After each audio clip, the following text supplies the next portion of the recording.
కృష్ణా జిల్లా పెనమలూరు నియోజకవర్గంలో నాదెళ్ల మనోహర్ విలేకరుల సమావేశం నిర్వహించారు. ఈ సందర్భంగా నాదెళ్ల మనోహర్ మాట్లాడుతూ పౌర సరఫరాల శాఖకు సంబంధించి స్టాక్ పాయింట్ పరిశీలించడం జరిగిందని వెల్లడించారు.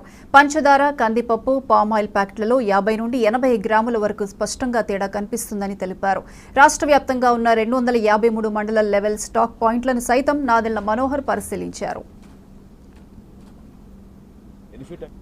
40 నుంచి 50 గ్రాములు తగ్గించుకుని ఇది రాష్ట్ర వ్యాప్తంగా ఇంత దోపిడీ చేశారంటే చాలా బాధాకరమైన విషయం. చాలా సీరియస్ ఇష్యూ కూడా. సో ఎవరైతే సప్లయర్స్ ఇన్ని రోజుల నుంచి ఇటువంటి కార్యక్రమాలు చేశారో ఖచ్చితంగా వాళ్ళు కూడా వెరిఫికేషన్ చేసి ఒక సమగ్రమైన విచారణ అందించిన తర్వాత తప్పకుండా వీళ్ళపైన చర్యలు తీసుకునే విధంగా స్పందిస్తాం. ఈ పెద్దగా ఇదేమీ రాకెట్ సైన్స్ కాదు. మేము కోరుకునేది ఏంటంటే వినియోగదారుడికి ఒక భరోసా కల్పించాలి, నిజాయితీగా వ్యవహరించాలి. 500 గ్రాముల ప్యాకెట్ పాపం పేదవాడు కొనుక్కుని ఇంటికి తీసుకెళ్తున్నప్పుడు అందులో కొంతమందికి బెనిఫిట్ అయ్యే విధంగా 40 నుంచి 50 గ్రాములు తగ్గించుకుని ఇది రాష్ట్ర వ్యాప్తంగా ఇంత దోపిడీ చేశారంటే చాలా బాధాకరమైన విషయం.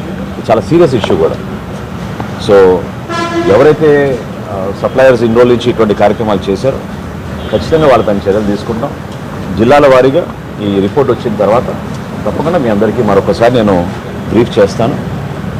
ప్రజలందరికీ నేను మనస్ఫూర్తిగా చెప్పేది ఏంటంటే ఒక మార్పు ఏదైతే మీరు కోరారో అందులో భాగంగా నిజాయితీగా చట్ట ప్రకారంగా చేయాల్సిన కార్యక్రమాలు ఖచ్చితంగా చేస్తాం.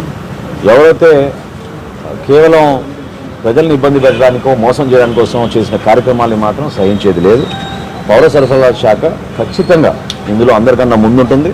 పారదర్శకంగా ప్రతి ఒక్క రైతు ఎవరైతే పాపం నిలబడి